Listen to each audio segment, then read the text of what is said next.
Hey guys, so today I'm going to be starting my Brandi Talks Fibromyalgia information series. I'm going to be covering my symptoms, my experience, any information that I can tell you about it, my struggles. First off, I'm just going to start off with what fibromyalgia actually is. It is widespread muscle pain and tenderness. That's like the main thing that it is. And it is fairly common. There are more than 3 million US cases per year. And it requires a medical diagnosis.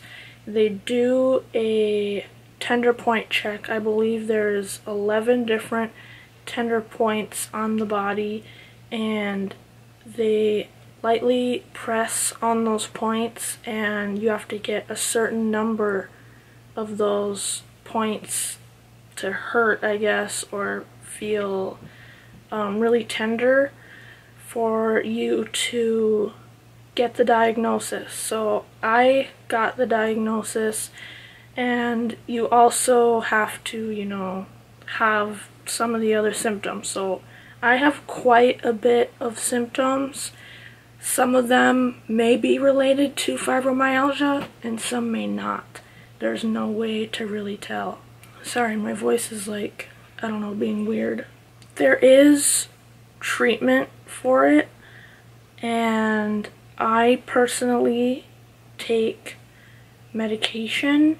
Some people do, some people don't. Some people do other types of treatment, like maybe aromatherapy, massage, acupuncture. But there are so many symptoms that not every person is going to have all of the same ones. I might have a bad elbow, and I might sleep really shitty, and I might have irritable bowel syndrome.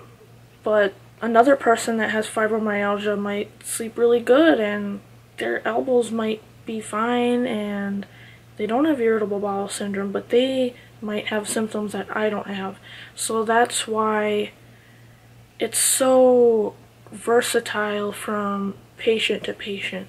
It isn't really as easy as people think it is to fake the disease. A lot of people don't believe in this disease, and a lot of people also don't even know what it technically is. Like, oh, I've heard that, like, my friend's grandma has that, but I don't know what it is. You hear a lot of things like that. People have heard of it, but they don't know what it is.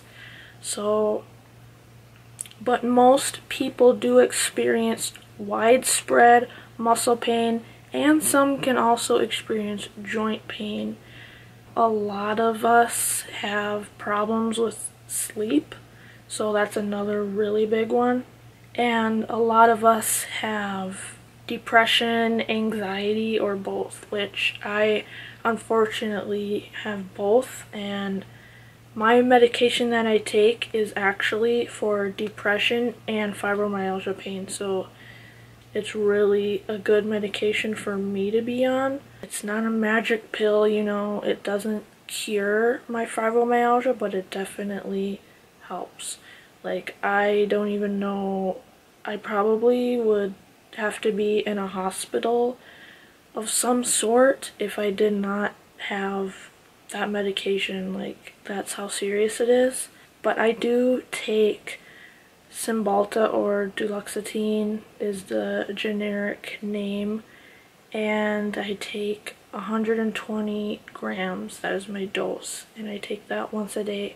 I'm also going to quickly talk about all of the symptoms that I have, and then in another video, or maybe 2 other videos, I'll talk about why I had to quit my job and why I had to drop out of high school.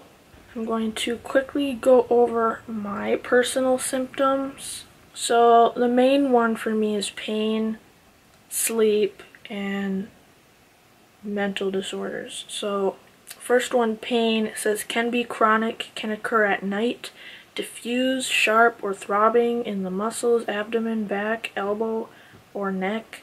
And then muscle tenderness, delayed onset muscle soreness, or muscle spasms. And then pins and needles, sensitivity to cold or sensitivity to pain. So for me, I pretty much hurt everywhere some days, and some days I just can't even get out of bed. That's how bad it is. Maybe like once or twice a month that happens. It's not like an everyday thing, it's not like a weekly thing, it's kind of a really random thing. I don't know what causes it, and there's nothing that I can really do about it. I just have to pretty much sleep it off. A normal day for me would be like my knees hurt and my back hurts a little bit. I'm just like fatigued. I feel kind of like achy, not like pain, but just like kind of achy and stiff and sore and just kind of meh most of the days. On a good day, I feel a tiny bit, but I really look forward to good days when I can not have to think about my pain and my tiredness and all that. As for the sensory part, scientists actually don't know 100% what causes fibromyalgia and what the possible cure could be, but one of the theories is that the nerves endings and nerves in general are just much more overly sensitive to anything. Pain, hot, cold, sound, touch, just that kind of thing. Like, I noticed that if someone lightly taps me, especially on my arms, it actually hurts. Like, people would just, you know, like in high school or I don't know, just in like those casual times that you're with your friends or family, they will just kind of like nudge you or kind of just lay their hand on you. That actually hurts me quite a bit. It feels like a bruise is there. Like, it sucks. Like, sometimes even people will like hug me a little bit too hard and it like hurts. I also have bruises all over my legs constantly because of my dog. He likes to jump up a lot, and I usually will have at least 10 small bruises on my legs. So that's something that I really dislike, but what am I gonna do? Cover it up every day? No. And I'm really sensitive to hot and cold. My body temperature is always different from everyone in this house. I like to keep it at 65 degrees and they always turn it up. I'm like, I'm sweating. And then if they get hot, it's like I'm cold. So that's another thing that sucks. Like, other people will eat like really hot food and like take really hot showers, and to me it's just like fire. Like, I'm like, how can you touch that? How can you put your hand under that water right now? It's so hot. Like, it's not hot at all. I'm like, it's burning me. So, again, something that's, it's not a huge deal, but it does suck for certain situations.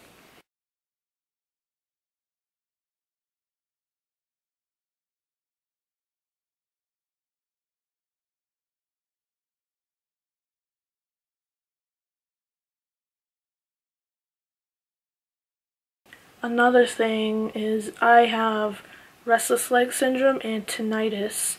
And tinnitus means just basically like ringing in the ears.